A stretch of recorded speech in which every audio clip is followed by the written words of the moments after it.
Hello, I'm Justine Willis-Toms. Today I'm hosting Gabrielle Glancy, and she's the author of I'm Already Disturbed, Please Come In, Parasites, Social Media, and Other Planetary Disturbances, a memoir of sorts.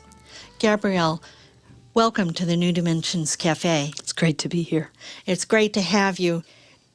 You had suffered from quite a few years of an undiagnosed illness, and you describe it in your book as days passing like swimming in a warm sea of hazy light. I mean, that's pretty substantial to just be kind of out of it for that long, for I think almost 3 years, where you're just kind of going through this hazy fog. What was that like? Well, I had various symptoms, which I kept describing over and over to the doctors. I would have episodes. My stomach would blow up. I would get very weak. I had palpitations. My jaw would tighten. I was unable to speak. And my consciousness would pull back and sort of recede until I almost lost consciousness. And when I wasn't having an episode, I was kind of in a semi-conscious, semi-unconscious state a lot of the time. I was so thoroughly depleted that I was on the border of losing consciousness pretty much all the time. And then sometimes it just got pushed a little further, and then I would really begin to go out. And these like symptoms, they would happen like hundreds, maybe 1,000 times a day. I mean, it would just be relentless. Yes. I mean, the severe episodes could happen maybe 2 or 3 or 4 or 5 times a day. The palpitations, that feeling of beginning to lose consciousness, I just lived with that. It was constant. Tough. In your book, I must say, it's a combination of a description of this and going to many doctors and getting all sorts of diagnosis, which did not really apply to the ultimate diagnosis, which was that you were suffering from a parasite. And but in doing that, you only had energy not for all the writing that you do, but mostly Facebook. And so the book is a combination of your writing about what you were going through and these Facebook images. You took screenshots of Facebook images.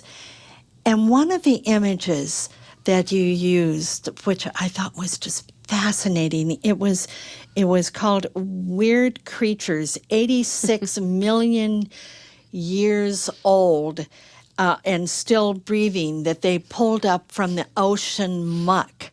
So that was just, why did you pick this one, and what did it tell you about what was going on with you?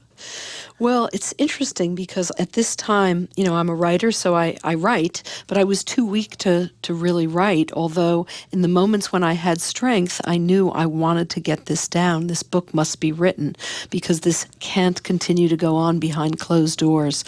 I need to make this public. It's very important. So whenever I had strength, I did try to write about my doctor visits and the symptoms that I was feeling and my experience, but there were only very brief moments during the illness until I started getting better that I was able to do this. Nonetheless, my own creative juices were kind of percolating a little bit at times when I had a bit of strength, and I noticed that I was collecting Facebook images. It seemed at the time that I was collecting them randomly, and I had no idea what I was ever going to do with them. I would just take screenshots of whatever caught my fancy. I had no idea why I was taking it. I put it in a folder that said Facebook images, and I didn't know what I was doing. It was only later that I realized that in some way, by doing that, I was listening to this sort of deeper calling of my being, and it was being reflected in what I was choosing to preserve and take screenshots of. And then later I realized that actually Facebook itself and social media has a parasitic quality, and that there was actually unconsciously a parallel between what was happening inside me and what I was actually doing by collecting the images. And in this one, Gabrielle, I would suggest that possibly it meant that, I mean, here you've been down in the muck of the ocean, just like almost inert. But there is, even after 86 million years, which it must have felt like, Yes. that I'm still breathing. Yes. I mean, I'm still breathing. That must have, I mean, when it was all said and done, there was a little glimmer of hope there. Yes. I think that's very apt. That's exactly right. I think I really related to that creature who had been found after 86 million years to still be alive. To still be alive, right. And there's another part of the book where you talk about what was going on with you. You felt like an alien being in you, eating you up, and you mentioned it in conjunction, and I think you even told a doctor, I feel like I'm being haunted. And you described an old office of yours. So do you remember that? Oh, yes. That was an amazing encounter I had with my cardiologist, because I had palpitations constantly. So I had a lot of EKGs, and I had an echocardiogram, and they were, checking my heart.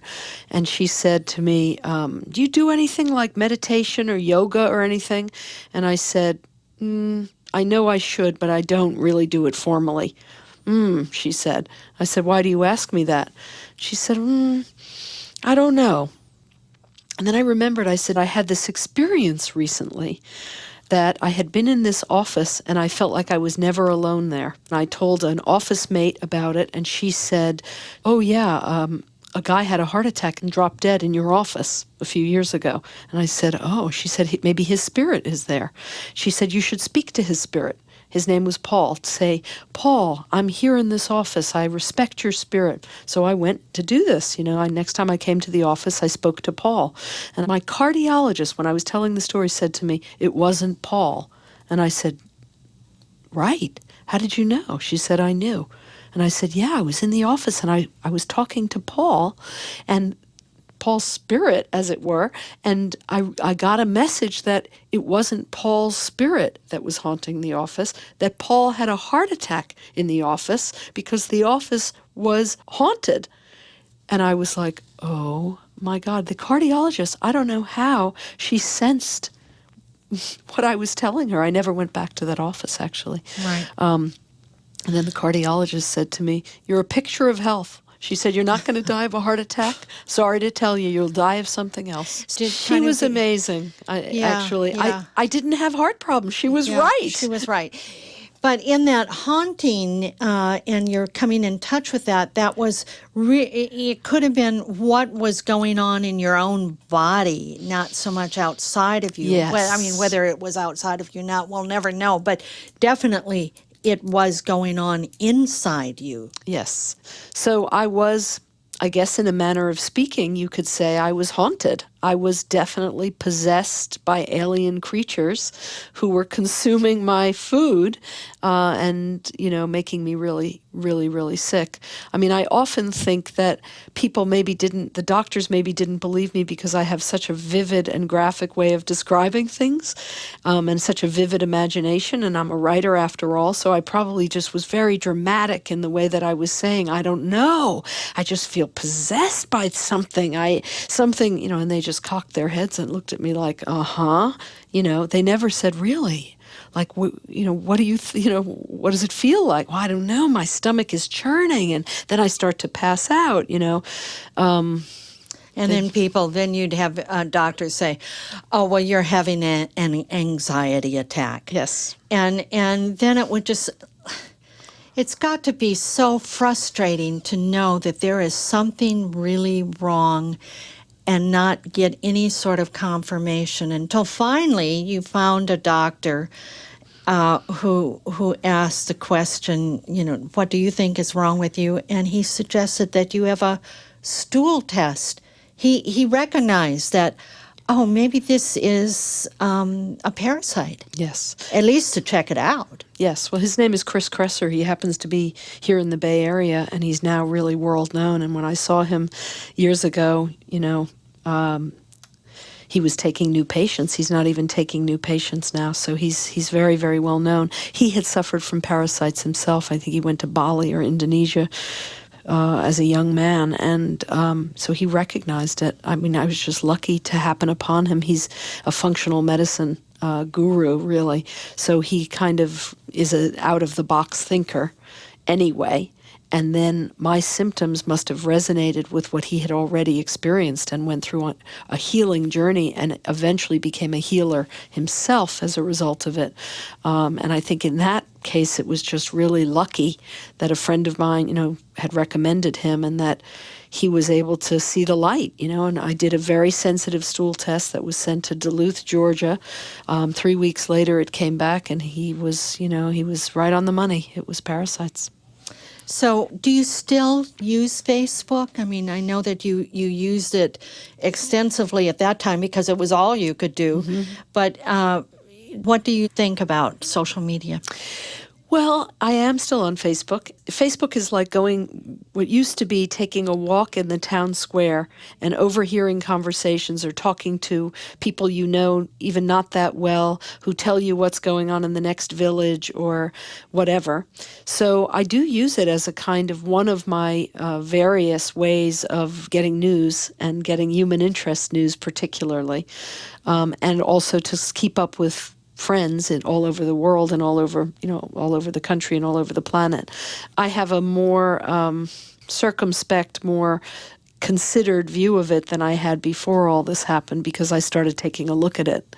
But I think it's a valuable resource. Well, it certainly doesn't replace actual physical contact with friends that we need to somehow make time in our very busy schedules to actually have. Yes, absolutely. I mean, I think what's really interesting, too, about Facebook is Facebook doesn't claim to be the New York Times, right? Right? It's not like where you really need to get your news. But the fact of the matter is that news is a lot like Facebook, but it doesn't appear to be. So I think that if nothing else, I learned that too, or it made me reflect on it, which is that, you get your news from Facebook. That's ridiculous. That's just people posting what they're interested in. It's their own point of view on it. And I think that media in general, that's what it's like, only it's parading around as being objective. So it's like it's all Facebook in a way. Andrew Weil has suggested, as well as many others, that we take a media fast and really to take some time out and be with ourselves and especially be with nature. So I just want to thank you so much for putting this down and documenting your own journey to wellness from this debilitating illness that just was undiagnosed for so long. And coming back from it, I'm just very grateful that you put that down. Thank you so much. Thanks, Justine. I've been speaking with Gabrielle Glancy, and she's the author of I'm Already Disturbed, Please Come In, Parasites, Social Media, and Other Planetary Disturbances, a memoir of sorts. And if you'd like to know more about her work, you can go to her website, GabrielleGlancy.com. That's Glancy spelled with a G. Gabrielle Glancy, GLANCY.com. Or you can get there through the New Dimensions website, newdimensions.org. I'm Justine Willis-Toms. Thank you for joining us at the New Dimensions Cafe. And please do join us again. You've been listening to the New Dimensions Cafe. This series of shorter interviews features many of the remarkable guests also featured on our internationally syndicated one-hour New Dimensions radio series. To access more than 1,000 hours of programs, to subscribe to our newsletters, or to become a member, please visit us at newdimensions.org.